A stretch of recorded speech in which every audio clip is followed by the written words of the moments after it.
জামাটা বসে করেন তো,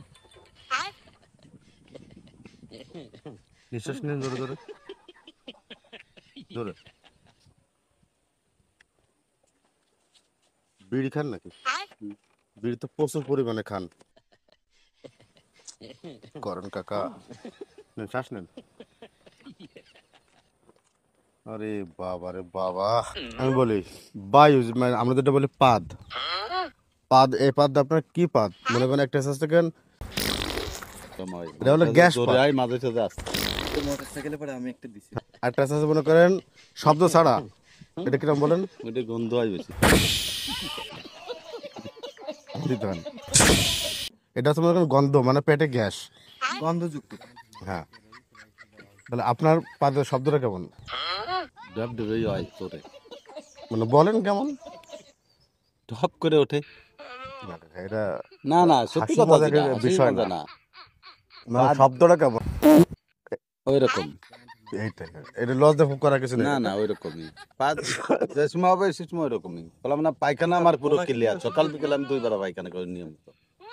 ওনারা সকালে বাথরুম, সকালে একবারে রাত্রে একবার। আচ্ছা ই লেখো, পাদ লেখো শব্দযুক্ত, মানে গ্যাসবিহীন, শব্দযুক্ত পদ।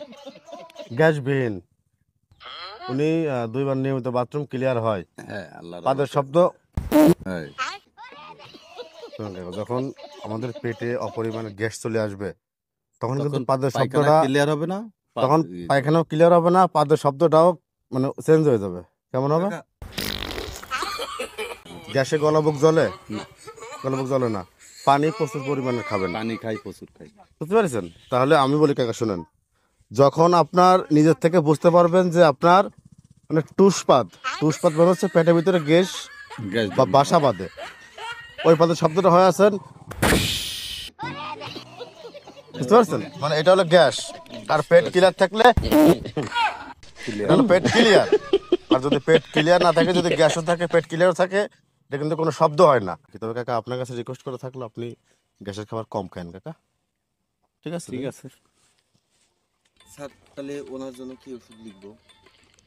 ওনার ওই আপনার ওই, লক্ষণ গ্যাসবিন পাদ টুসপাদ। না না ওনার তো গ্যাস পাত নাই তো। না গ্যাসবিন ওনার- পাদ।